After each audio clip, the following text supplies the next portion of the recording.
Welcome back to In the Know. I'm your host, Dan Reith, and we continue with our Meet the Candidate series for the upcoming provincial election on June 2nd. This episode, we are visiting with Matt Millar from the New Blue Ontario Party. Matt, welcome to In the Know. Thank you. So New Blue is a new political party in the province of Ontario, and I understand this is your first time running at the provincial level. So I'm curious, what has brought you out of a successful family business and an entrepreneurial background to run for provincial office? Well, I've always been concerned with how government just keeps getting bigger and more powerful, wasting more of our tax dollars all the time. But after the last couple of years, living through the government's response to COVID and seeing what has happened to people and how many lives have been impacted because of it, I knew I had to do something to get involved to help people get some control back over their own lives that's been taken away from them. I've heard already just in what I've been doing campaigning, I've heard so many sad stories, and people just feel like they don't have a voice anymore. They feel like they've lost control, and I want to help restore some of that and bring some hope back to people. And my grandparents are in long-term care, and they've been cut off from their family, and I really want them to be able to see all of their family again. And my grandpa's going to be turning 101 shortly after the election, and I want him to be able to celebrate with his whole family. So this is really personal for you. I think it's personal for everyone across the province. We've all been impacted in one way or another. Do you feel that as a result of the pandemic, this election is an opportunity for there to be a political reckoning, if you will? That it is really time for change at Queen's Park? Yeah, I think a lot of people feel betrayed. They feel like they have no voice. I voted for the PC party last election. Doug Ford was saying he's going to be for the people. He was going to make Ontario open for business. He was going to cut down on corruption, all that kind of stuff. But what actually happened has been the opposite. So yeah, I think people really want to see something different. We keep going back and forth between the same establishment parties, red to blue, and I think it's time for something completely different now. You said you supported the PC party in the last election. You could have sought to be a candidate for the Conservative Party, but you chose New Blue. Why? Anyone in the PC party who tried to do anything on their own ended up getting kicked out.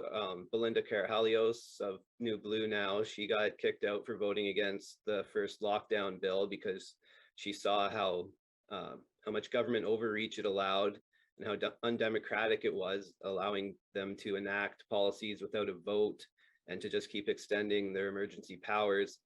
And there's been a number of other MPPs that got kicked out of the party as well for trying to speak out. So that really wouldn't be an option for me. I need to stand up for my principles, and I wouldn't be able to do that in the PC party, but I can in New Blue. Tell us a bit more about Matt Millar. What about Matt Millar's background makes you the right candidate for Elgin-Middlesex-London? I've lived here all my life. I'm a third-generation farmer. My grandfather started the farm here, and I'm still working away. So I know the issues in this area. I ran for municipal council back in 2018. It was just kind of a last minute thing. We had some local issues with our councillor here, and people weren't very happy. There was no one else running at the time. So I entered the ring, and then a bunch of others joined after me, but I just ended up doing a solo campaign and finished second. But so I have a little political experience. I have a lot of experience dealing with the public because we have a market on the farm as well. And I have my own tech support business, so I'm used to problem solving. Let's talk about what you're hearing at the door. Apart from people feeling that they've lost control of their lives during this pandemic, what other concerns are you hearing from door knocking? There's been people that have lost their jobs, lost their businesses, people that have been cut off from their family due to political differences, which have been inflamed by the establishment media and the rhetoric from our politicians. So and people just generally aren't happy with the government and the direction that the province is heading in. Where do you see it should be heading from your perspective? I think we need to reduce the size and power of government, for one thing. They're just people need to be able to live their lives and make their own decisions. And also, when it comes to the economics, we're just spending way too much. We're saddling future generations with debt. We're causing inflation. Price of living is getting out of control. We need to cut that down and rein in spending, and we need to just make things more affordable for people. Let's take a look at the platform, and I do like how the party titles it "The New Blueprint." I like that. If I were to ask you to describe the essence of the New Blue Party's platform, give me your elevator pitch, 30 seconds or less. What's the essence of the platform? We want to restore transparency, accountability to government. We want to cut down the power of government and again, let people have more control over their own lives and just make things more affordable and accountable. And yeah, accountability, transparency in government is a really big part of our platform. Mm-hmm. Are those really key issues you think that the average voter cares about today? I mean, when you're looking at, can I afford to put gas in my car, or do I buy groceries for the kids? Do I put the kids in sports, or do I pay my electric bill this month? Do you think many voters care what's going on behind the doors of Queen's Park? Because there may be, for some, that's the notion that goes on with everybody. It doesn't matter who's in power, there's always something going on behind closed doors.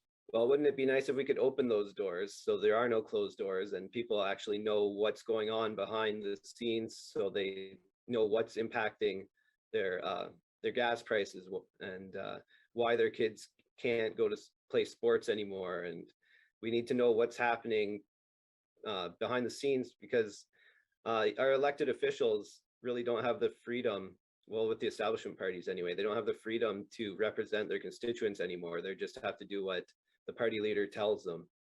And there's no recourse for people. They don't have any way to hold them accountable other than at election time. Some would argue that is just the nature of a parliamentary system, though, that when you're elected as part of a party, you have to follow party line, whether you like it or not.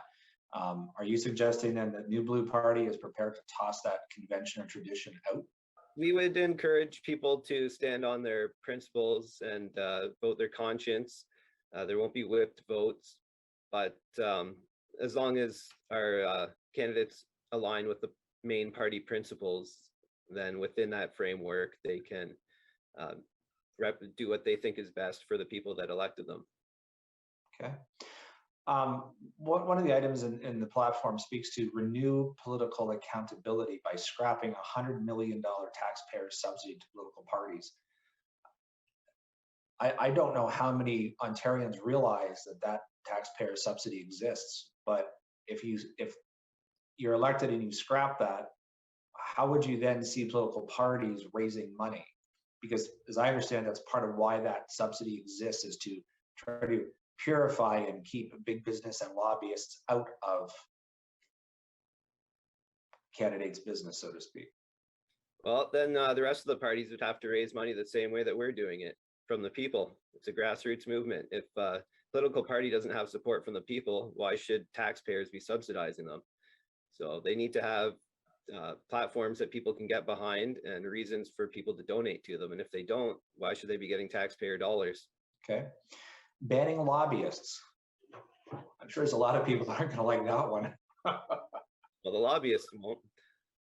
But yeah, there's a lot of, again, it's stuff going on behind the scenes that the people don't see, but there's lobbyists that are influencing the party leaders who then dictate to the MPPs.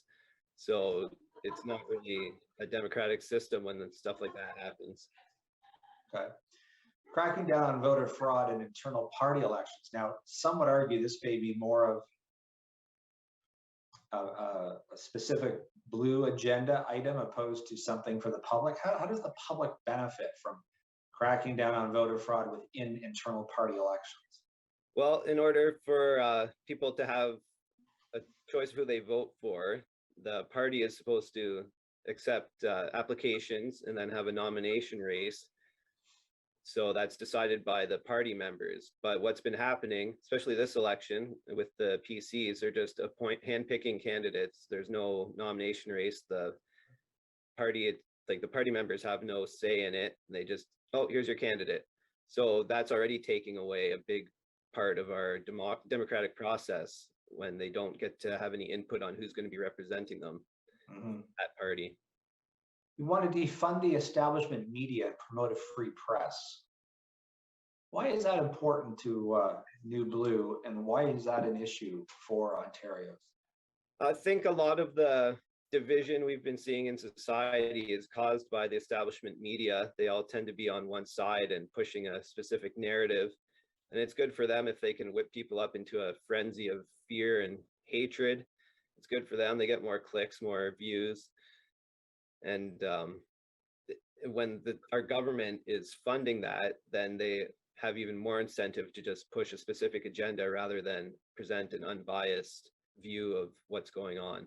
So we really need to get government money out of the media and let them operate in a free market and present unbiased facts and present the news that people want to see. We certainly heard that at the federal level with a call to defund the CBC. But at the provincial level, where does New Blue see it that they could make a change, and how would provincially New Blue, if forming government, would defund establishment media? Yeah, because it is the federal government that gives them the bailout money, but our plan would be to tax any corporate media that's receiving federal bailout money. And this is the only time you'll ever hear me advocating for more taxes. So yeah, we'll implement a tax on corporate media receiving federal bailout money. And also Doug Ford gifted the Toronto Star online gambling license that's valued at about $500 million. And that was just to keep them afloat as they were kind of sinking there. And we would get rid of that license, because why does a media company need gambling license? Well, it's an interesting point you bring up about the Toronto Star, because I know historically the Toronto Star was very much against, there was a lot of, if you will, negative press coming out about the Conservative Party from the Toronto Star. We don't see that anymore. Are you suggesting it's because of that gaming license? That's how it came to buy their silence, if you will? I can't speak to that. I don't know what's going on behind the scenes there. It may have something to do with it, but I know we've seen some nasty front pages on the Toronto Star during the pandemic, and I don't think they need to be getting any taxpayer bailouts. Okay. At what expense, though, would you go to the platform calls to cancel the license? So we know that any time a license or something has been granted by the government to private sector, when the government goes to cancel that, there's a cost. At what cost is the New Blue Party prepared to go to achieve that principle? I don't know specifically about that. We would again have to look at the economics of it and see what it would cost. We certainly wouldn't renew it outright. I don't know. We'd have to look at and see what the cost of outright canceling it would be. Jim would be the one to talk to you about that. I haven't heard anything specific. Let's talk about growing Ontario's economy at a 5% of GDP annually, starting with taking down wind turbines, again, canceling contracts, and reduce electricity prices and improving productivity. How is New Blue going to achieve a growth in Ontario's economy? Well, this one's a little simpler with the canceling contracts, because there's been studies done, and the amount that those wind turbines cost us every year would be like the cost of canceling the contracts and buying them out would be less than what it's costing us per year for the turbines. Plus, take into account all the damage, environmental damage they're doing with groundwater and killing wildlife and things like that.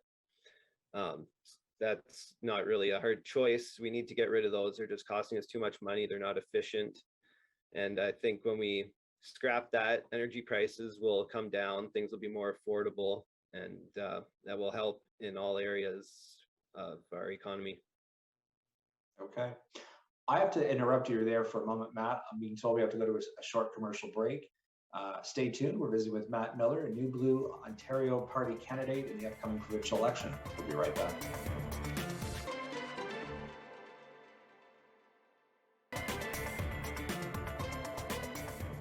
Welcome back to In the Know. I'm your host, Dan Reith. In this episode, we continue with our interviewing of candidates for the upcoming provincial election, and we're visiting today with Matt Millar, New Blue Party candidate for Elgin-Middlesex-London. Matt, just before break, we're talking about your party's plans to grow the economy, and I see also that one of the key items the platform calls for is cutting the HST from 13 to 10%. A lot of folks are going to say, hold on a minute, we need money in education, we need money in healthcare. How much money are you going to give away by axing that 3 percentage points? How are we going to afford to meet the obligations that the province has? Yeah, well, it's not giving money away, it's taking less money away from people. So it will help to make things more affordable when you're not paying that extra 3% on everything that you buy. And to go along with that, we're going to be looking for ways to cut down bureaucratic waste. There's a lot, when it comes to government, you can always count on there being money wasted. So we're going to look for ways to cut down on bureaucracy and just find savings everywhere we can. But I think making things more affordable for people is a really big issue that we need to focus on. Does the party spend? I couldn't see it. I didn't see it anywhere in the platform. But has New Blue spoken anything about reducing income taxes or corporate tax rates? Is that anything that's on the radar screen? No, not right now. But I would definitely be in favor of any kind of income tax cuts that we could implement. But for now, it's just focusing on the HST. Okay. I read with interest the reform on education, and I've heard it said that education in Ontario is becoming a real boondoggle. And as much as I hate that word, I know some have even suggested the abolition of school boards as they currently stand and create much smaller, more local focused school boards.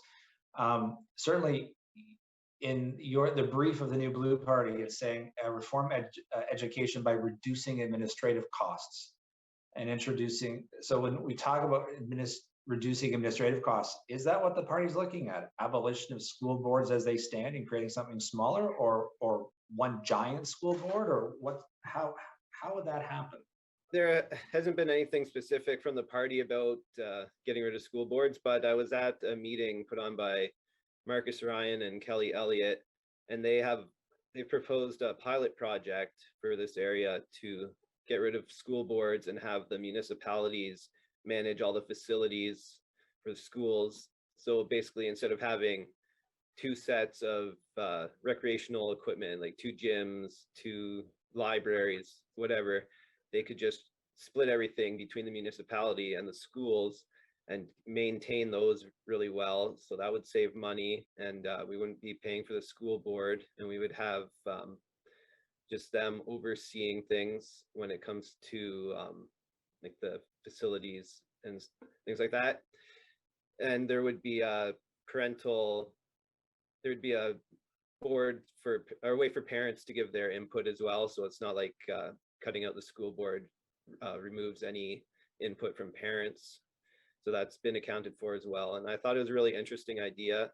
And if they're willing to do a pilot project, then we can compare and see how that goes compared to what we have now. I think that would be a good idea. Introducing alternative schooling tax credits. Explain that. There's a lot of homeschooling going on in our riding, and if parents choose to homeschool their kids or some sort of alternate schooling arrangement rather than the public system, we would have their tax credits that they're paying for go to cover the costs of that rather than paying into the public system that they're not using. Stopping woke activism with the removal of critical race theory and gender identity theory from our schools. This is becoming a real hot button issue, not just in your platform and certainly not just south of the border, but I've read a lot of articles lately about what's some would argue is creeping into the education system that are in many cases Schools are more concerned about critical race theory and gender identity than they are math and English. Um, Speak a bit about this. What's the new blue party's real position on this, and how would you go about making this happen? Well, schools should be places for learning skills that are necessary for success and not for indoctrinating kids on social issues. I mean, those are things that parents can be dealing with their kids.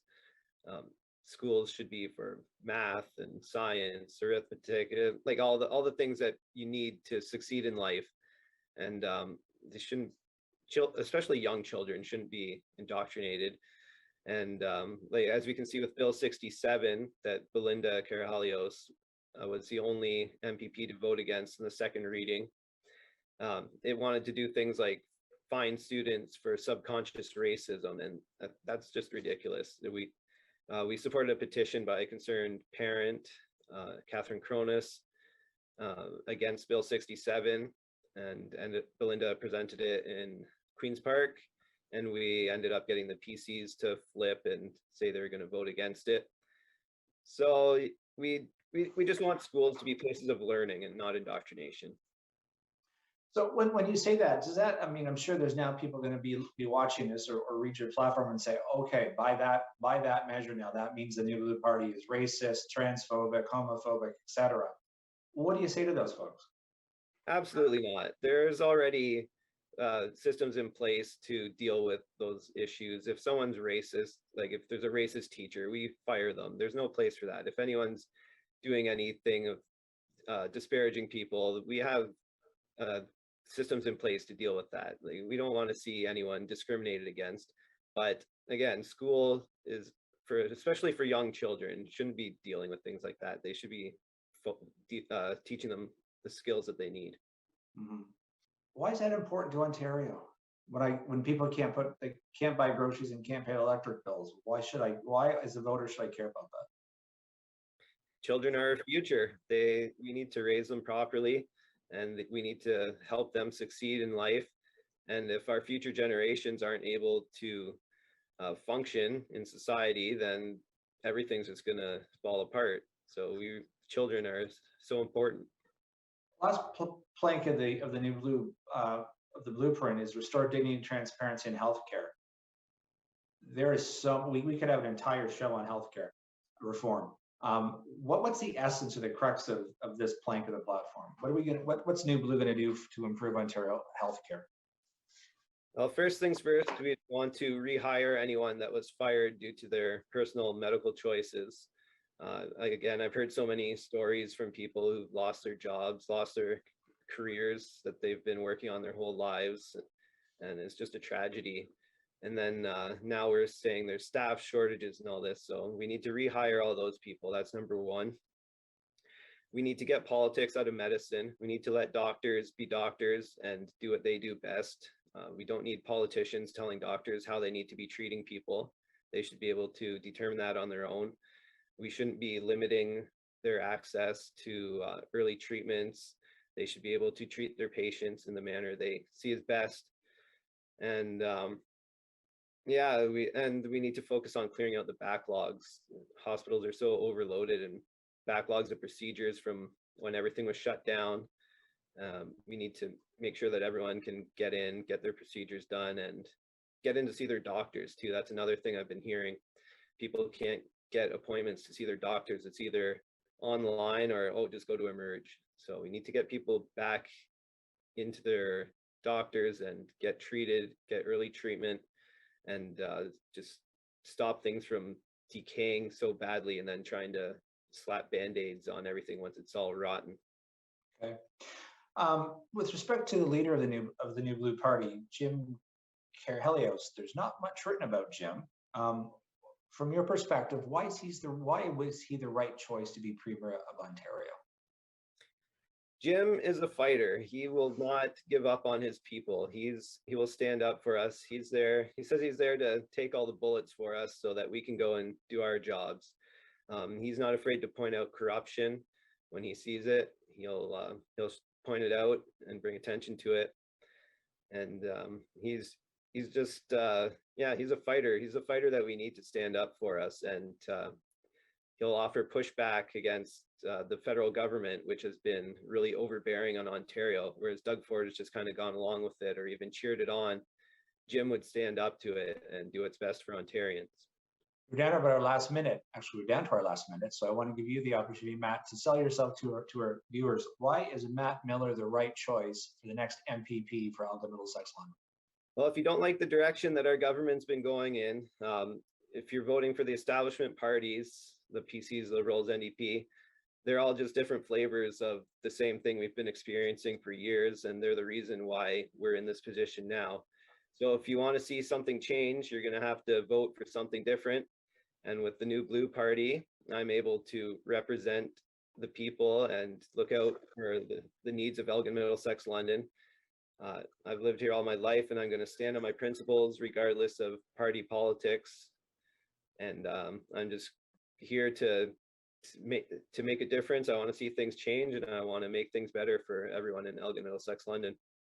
Great. Thank you very much, Matt, for joining us. Thank you for watching, and you've had an opportunity now to get to know Matt Millar from the New Blue Party and to learn a bit about the platform of the New Blue Party for Ontario. If you have more questions, you can go to their website at newblueontario.com to learn a bit more about Matt and to learn all about the platform and the rest of the party. On behalf of myself and Rogers, Matt, we wish you much success with your campaign. Good luck door knocking. That's the real challenge. All the best, and best of luck to you on June 2nd. Thank you for watching, and now you are in the know. Take care.